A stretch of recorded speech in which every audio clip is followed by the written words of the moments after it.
Welcome to Amazon AMA from East to West. I messed up the title, but you get the point.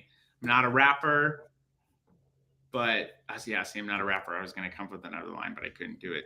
I'm Michael. This is Brett. He lives on the West Coast. I live on the East Coast. If you haven't figured out the title yet, what are you doing here? You probably don't belong. You probably should leave. We want to be inclusive of everyone, but people that don't know how to understand the show. So I'm sorry. Anyway, that's my introduction. It's a terrible introduction, but you can audit me later. What's going on, Brett? How you doing? I'm doing well. Yeah. I got a big project I've been working on this week that I am hopefully going to close out and be able to present next week, and it is going to be badass. Nice. I'm looking through the Prime Day readiness playbook in Amazon, and yeah, are you ready? Is the question. As you would guess, it's very generic. Yeah, set it in your inventory. Make sure you have inventory. Create a deal. All that good stuff. If you don't, let's be honest. If you don't have inventory sent in anticipation of this, and you're doing it 2 weeks before, you're late. It's not 2 weeks before, but you get my point. Yeah, they'll probably start.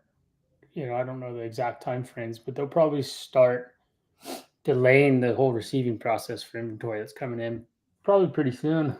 For sure. Yeah. For sure. So Prime Day readiness sounds good. What is your Prime Day readiness plan? Well, I'm going to do the same that I've done in the past years, where it's just,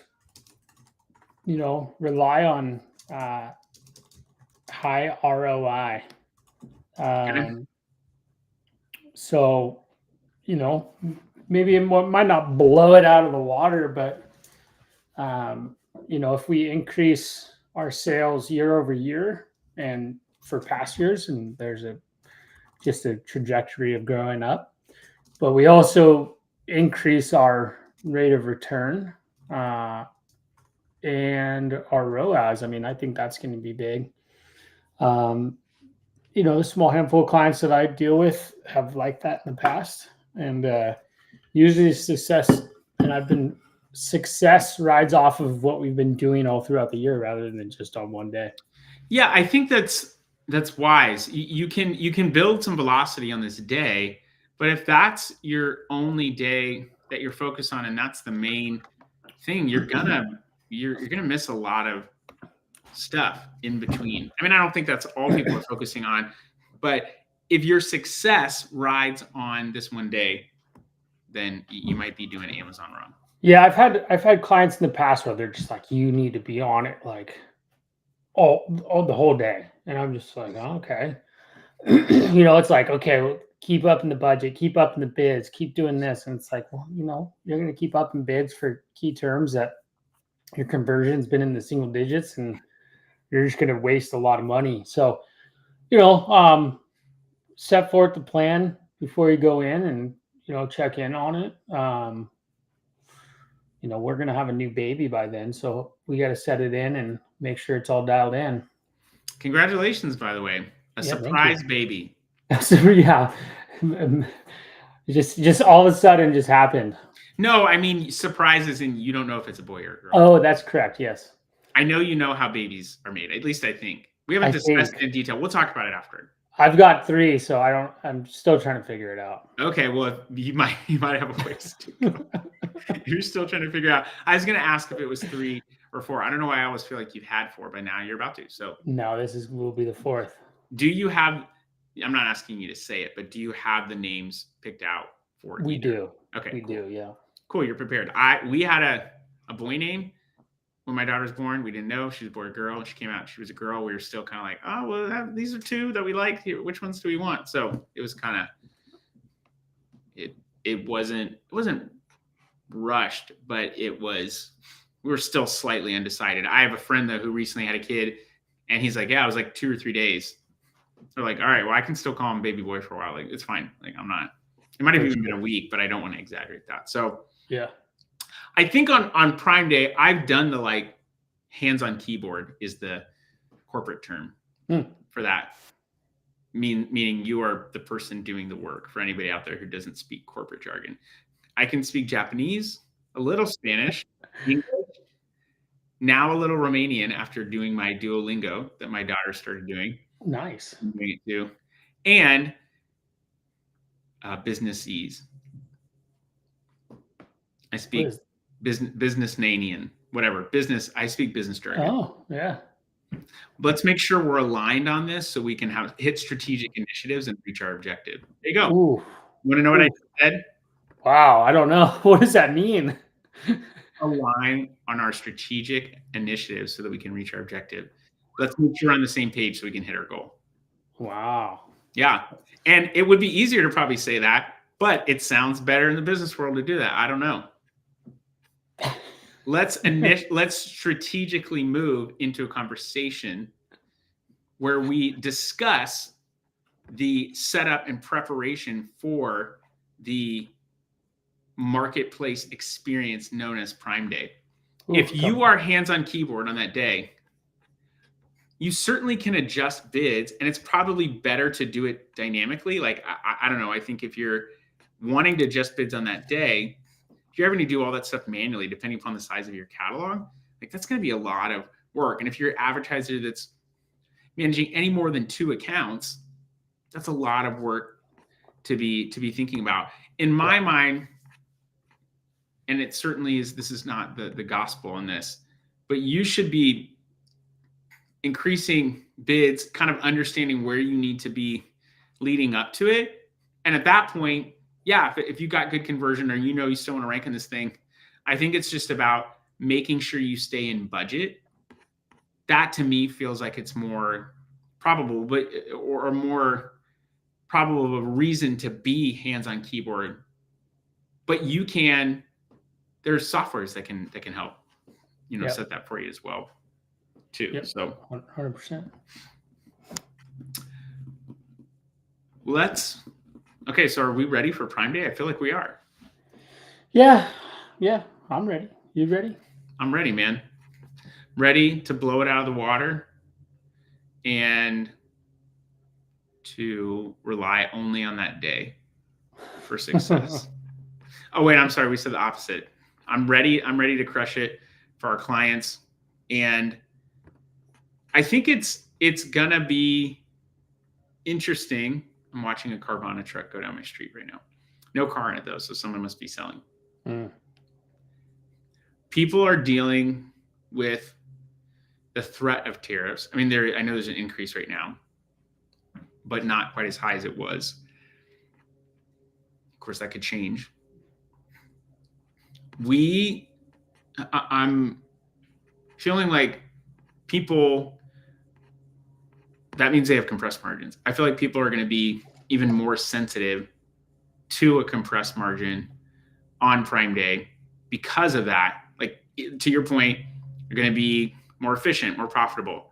Maybe that's the approach some people take. I feel like we have this conversation every year. Well, maybe we're not going to go as big, or maybe we're going to go bigger. And this could also be an opportunity. If everybody else is staying put, you could be super unprofitable and drive a ton of velocity and back it up afterwards.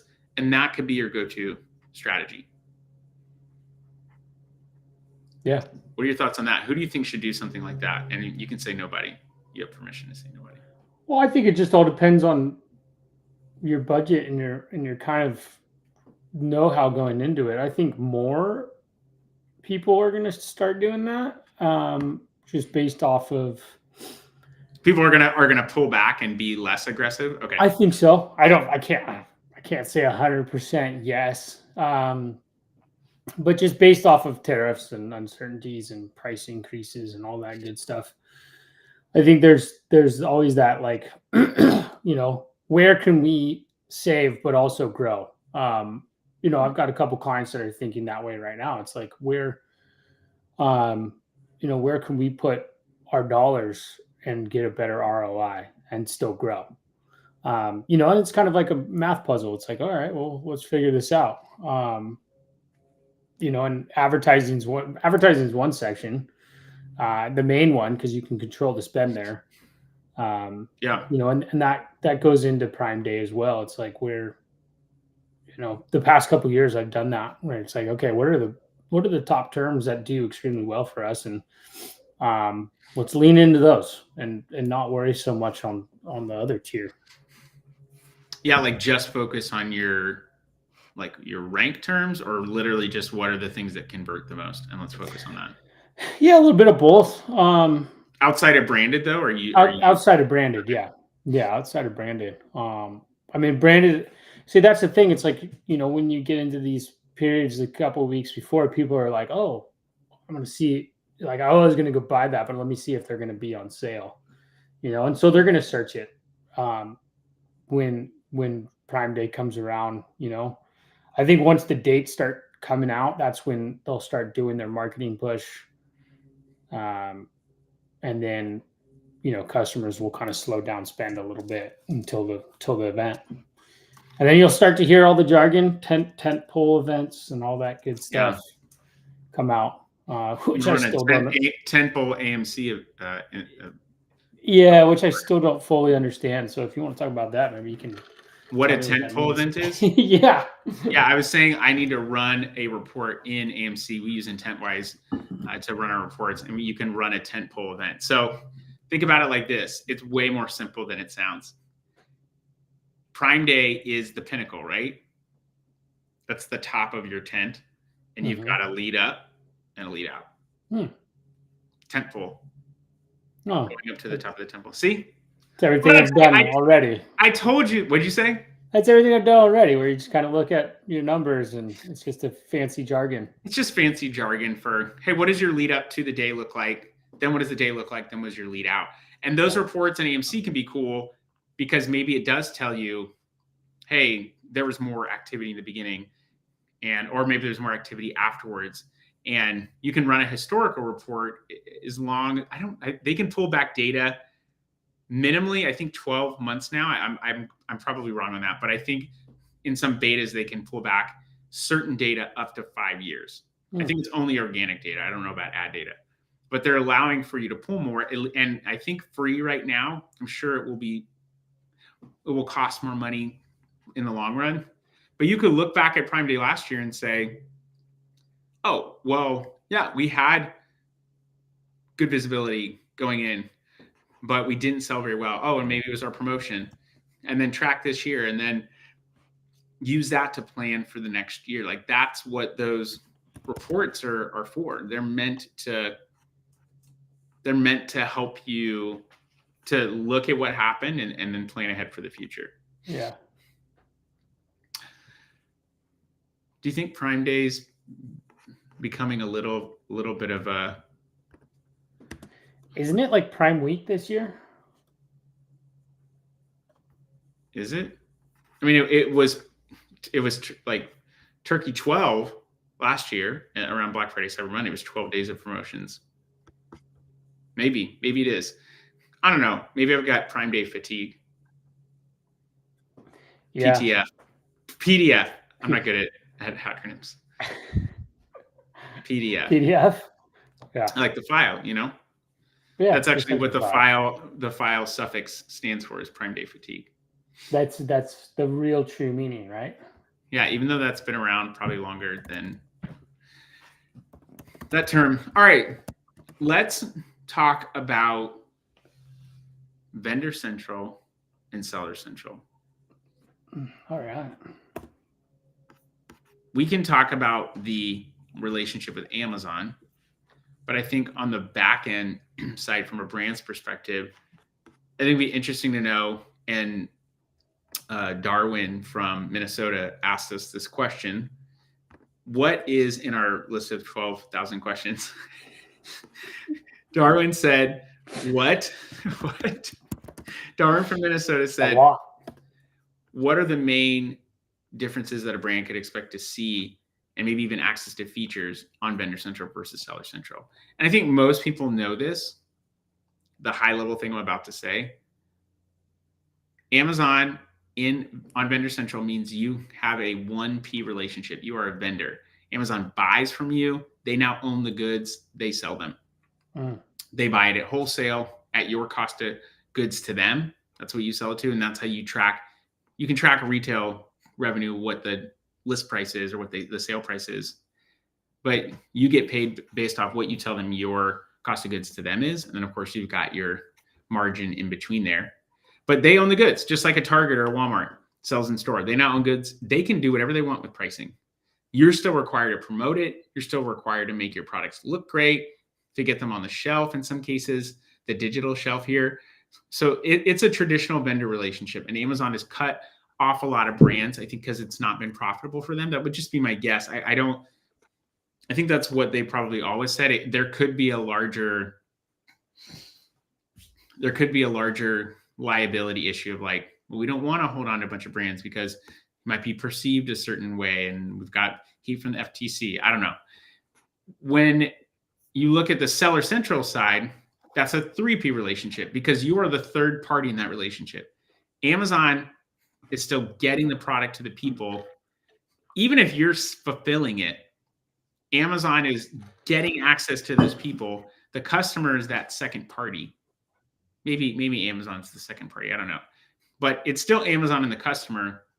You're supplying the goods, though. Amazon's fulfilling it. You're managing that. Amazon's not sending you a PO. You've got a lot more control over price, things like that. You run the promotions. Amazon's not necessarily pressuring you to do that. In a vendor relationship where they might say, hey, Prime Day's coming up. What are you going to run? Blah, blah, blah, blah, blah. They're having that discussion. You also still are in control of ad spend and control what it looks like, getting it on the shelf. So all those things are the same. The difference is Amazon owns your goods and can do whatever they want with price and decide to carry it or not carry it on the 1P side. And Vendor Central is your access point, to be clear. You're in a 1P relationship. People say things like, oh yeah, I use Amazon, or like I'm an Amazon FBA seller. I'm like, what does that mean? The Amazon fulfillment by Amazon is just Amazon delivering the goods. Yeah, I'm an FBA person. I'm like, that makes no sense to me. Like, you are still a brand, you're a seller. It's just a vehicle. And Seller Central is the third party where you are now in between Amazon and the customer, but Amazon still owns that customer. So that's my high level spiel. I'm going to get off my soapbox now. Tell us about the differences between what people can expect inside of Vendor Central versus Seller Central, knowing what we know about those relationships.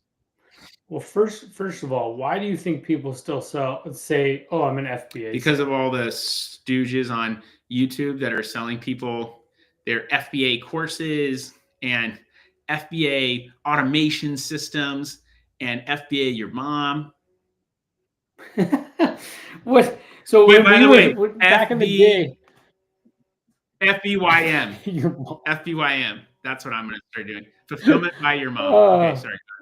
What did we say? We just said we sold on Amazon, right? We're private label. I was a seller on Amazon, or if you had a brand, I'm a brand that sells on Amazon. Yeah. Because I always think about this. There's 3 tiers of selling on Amazon: wholesale, private label, and then like the brands. And I think it's kind of like starting to mingle, and there's always going to be those wholesalers, not wholesalers, but arbitrage and whatnot. Those kind of guys, and that will always be there. I feel as my tenure kind of continues, like that whole thing kind of goes away, you know? The distinctions between those 3 goes away? Yeah. And I feel like there's not as many arbitrage and wholesalers and whatnot. I think they're still there. But people did well in them, and then they started teaching them. And then, as time progresses, I think some of those teachings might, I don't know if it's still an opportunity or not. I don't know. But I would add a distinction there. I think there's 4, depending on how you look at it. It's wholesale, private label, brands, and then vendors. Because brands are technically selling wholesale to Amazon. But yes, that's how I would look at it. Do you agree with that? I would bundle 3. Okay, that's what I was thinking. But I'm in charge of the ticker, so you can't tell me what to do. Yeah. That's very true. I'll edit Because then it. they can branch off into like, Subcategories. you know, Seller Central. Vendor Okay, I changed Central. it. You were right. I was wrong. Yeah, yeah. I can admit that. I can admit that. Takes a big man to I can admit admit that. that, and I'm massive. Vendor Central, Seller Central differences. And I'm massive. I don't know. The UI is starting to look the same. Yeah. The UI's looking very the same. You like that? Don't like that? I like it. It's always kind of been that way. I think 5 years ago, everyone was screaming, "Oh, Vendor Central is going to go away and merge into Seller Central." I have a bet, a standing bet with someone that they would owe me dinner. Their bet was in 5 years, Amazon will no longer have 1P and Vendor Central will totally go away. How many years ago was this? I went to Prosper in, let's see, went to Prosper this year, 2025. Did we go last year? I feel like we did. Okay, and then 2023 is when you and I went to Shop Talk together. We need to go to more shows together and sell together. We should talk about that because I actually enjoy that. Okay. It's lonely going to shows by yourself, having no one to hang with or talk to. And I can approach people on my own, but then it's like, where's your base? What do you go back to? You know, like it can just be kind of lonely. Yeah. So then it would have been 2022 is actually the first year I think I ever went to Prosper. So it's 2022. So we're 3 years in. I've got 2 years to go. I think, well, I don't know if it was, I think I made the bet on LinkedIn. So I don't know when I made the bet with someone, but I'm guessing it was around that time. And my bet was with Stephen Pope. I don't even know if he remembers, but I just commented on his post and said, I think Brett's frozen on nuts. Well, maybe he'll join us again. But my bet's with Stephen Pope. Vendor Central goes away in another couple years. I owe him dinner. If Vendor Central does not go away, then he owes me dinner. And you better believe I'm going to pick a good place. Did you say the name? I don't know what happened. Yeah, it's Stephen Pope. I don't know if he even remembers, but it was something on LinkedIn. And I don't know if I screenshot it or not. I should have. But I'm collecting on that dinner if I'm right. And I'm going to be right.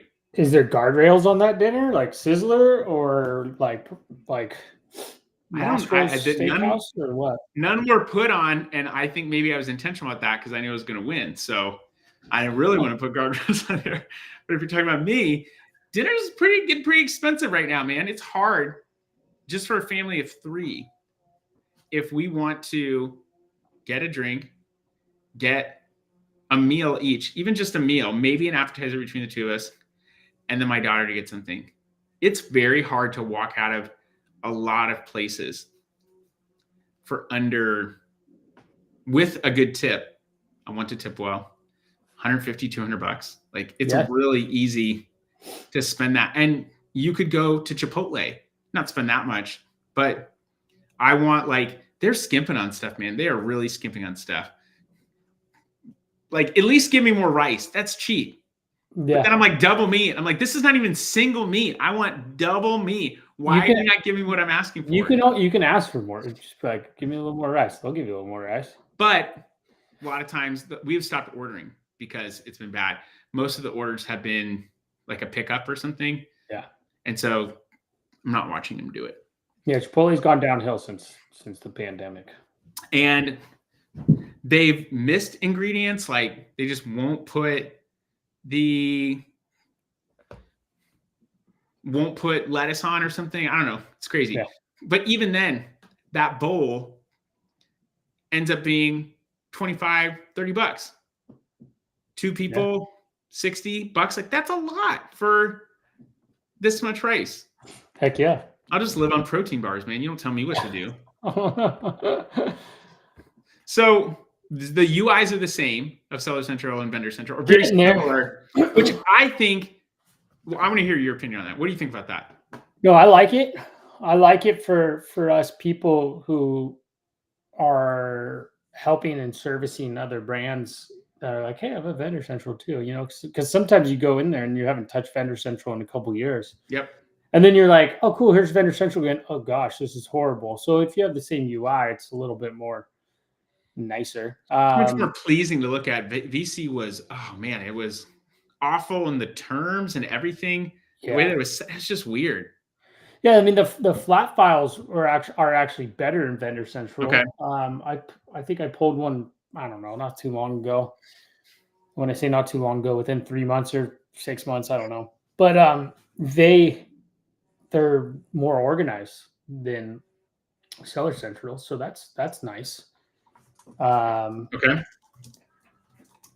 But yeah, I mean, it's slowly getting there. I don't, and then you hear from LinkedIn that people are canceling POs and all this stuff, and that just happens. I think there's cycles within Amazon where Agreed. POs get canceled and people get kicked off Vendor Central, and but just that's not abnormal either. No. But the way that people bring it up, it seems sure as hell abnormal. If I'm cruising through LinkedIn, a lot of the things that people are talking about have already happened. And just people don't know it. People are just doing their thing to market themselves, so it's not a big deal. It's really not that big of a deal. There you go. Really, nothing in this world is not that big of a deal. Except YW, except FBYW. That's true. Here's PDF. Oh man, I wish I had a snare drum and a cymbal right now. I would be going, but I need sound effects. Come on, Restream. Are there sound effects? We'll find out. And I think seasoned people in the Amazon industry kind of realize that. When this whole tariff thing, we talked about it, and I kind of nailed it right on the head. Because you're a badass. In one of these shows, is everyone was like, "Oh gosh," yelling from the mountaintop, and you see some of the seasoned people, and they're just like, "It's gonna be okay." Like, yeah. Don't and it's don't let your energy get ruined by something that you can't control. Say that again for the people in the back. Don't let your energy get ruined by something you can't control. And that's when I was new helping people, man, I would get stressed out beyond belief because you're just like, oh my gosh. Now it's a little bit different. I like to keep a nice, cool, calm demeanor and do the best I can, and mistakes still happen when I'm doing things, and that and I own up to them, but I'm able to correct those mistakes a lot quicker than I used to. And does anybody have 100% accuracy rate? There's no way. I doubt it. There's no way, because we're all people and we all make mistakes, no matter what. And things take time, especially in the Amazon world. Like, there's so much stuff that it's not like, oh yeah, it's going to get done right away. It's like some things can get done right away. Some things take a little bit more time, just like in everything else in the business world. So it's, there's my little Amazon business rant. The business way to say everything takes time is you have to allocate and appropriate more minutes in the day towards things that are priorities, because they will not be set in their allotted time, and you're gonna have to forecast differently based on that. How was that? Was that good? I have no idea what you said. Okay, so I just said what you said in business speak. Okay, here's as you're saying stuff, I was thinking in my head, man, wouldn't it be hilarious if I put a post on LinkedIn that just said, all right, guys, Amazon's finally announced it, a new fulfillment service. FBYM. And just like people would, and like, it's going to be the most detailed service. It's going to be personalized. And why? Because it's fulfillment by your mom. Or maybe I don't even say that. And just like people be like, fact check. What? Yeah. Oh yeah, I heard this. This is great. Yeah. And then you get all the bots, and the people are like, this is great news. This is really going to help make sellers more efficient. Yeah. I remember Chad Rubin saying people would respond with a robot response, and he would just reply with the robot emoji, which I love. I've done that. It helps with your the algorithm. So yes, the level of franticness can certainly impact you. And there's really nothing new under the sun. That's the thing to realize is there's a lot more data that Amazon's had for a while. A lot of different ways to manage it. But there's a couple of basic things people want to do on Amazon. They want to make more money. They want to get more profitable. Maybe they just want to be seen more. Those are a couple of goals. Okay. How do you do that? And Amazon will change things, and then you'll be like, "What is that?" And then you got to search around for it because other people don't know what it is. Like I got a client ask me about what a promotion description is, and I have no idea. I asked a bunch of people that are very smart, and they have no idea. Send in a case for it, and they're like, "Oh, we're submitting it to the proper department." So it's like things like that happen all the time. There's just a lot to know and dig into. Yeah. It's hard to know every single thing. I think anyone who says that they do, there's some bravado, and I would love to, just the petty person in me would love to catch someone like, "Oh yeah, but did you know about this? Or did you know about this?" But I'm not going to do that because I put that aside. The old has died. All things have become new. I'm moving in the forward direction, not in the backward direction. Nice. I agree that it's easier to deal with stuff. And I feel like people, now that you've had experience, because there's nothing new under the sun, people freak out about stuff. What, this is down and this is down and this is down. It's like, all right, let's look at it as a whole. Here's trajectory. Here's changes that we made. It takes time, like you said, for those changes to be made. You literally just said that. I'm repeating it like it was my idea. But I increase ad spend. It's going to take a little bit of time to see the top line grow, to see organic grow. So we have to be patient, but just monitor. And that's the thing. When I'm doing ad changes, or when I'm doing any kind of things that require changes to be made on my end, majority of the time, the first thing I'm doing is analyzing. I want to go to make ad changes. And I've heard Srinath Reddy say this many times, that probably 75% of the time, people are making analysis decisions, then going out and executing on those. That is what a lot of that is. So like, analyze, think about what we want to do, and then when it's time, take action. I was trying to get my clap on camera. Not the ear disease kind. So that would make a very interesting stream. We have done it today. We officially did AMA. Anything you like to add before we head off the screens? No, good. Here's a little nugget from you a little while ago. Oh, that's a good one. Shovels, not gold. And this is another one. There is a section, Brock. Who's that Brock guy? He's smart. Here we go. This is one of my favorites. Breck is slow. And Martha Stewart did time in the slammer. Yeah, those are good ones. Okay, I need to put up more captions. We should just have one of these where we just go over our captions and literally just reminisce. Oh, here's another one. Yeah, that's a good one too. And then here's the last one. Check advertising bibs. I can just geek out of myself. Also really good. We've been doing this for, it's been a year and a half, maybe a little bit more. Hey, what's up? Can't hear me, I know. No, I just can't hear you. We've been doing this for has it been 2 years? Then we started in 2023. Anyway, it's been fun.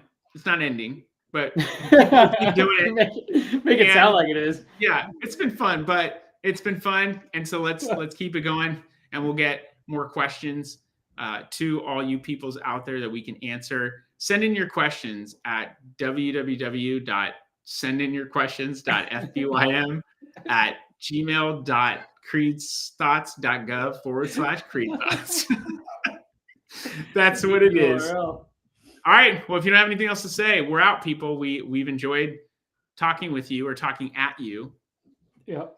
Maybe ask a question next time, you dummy.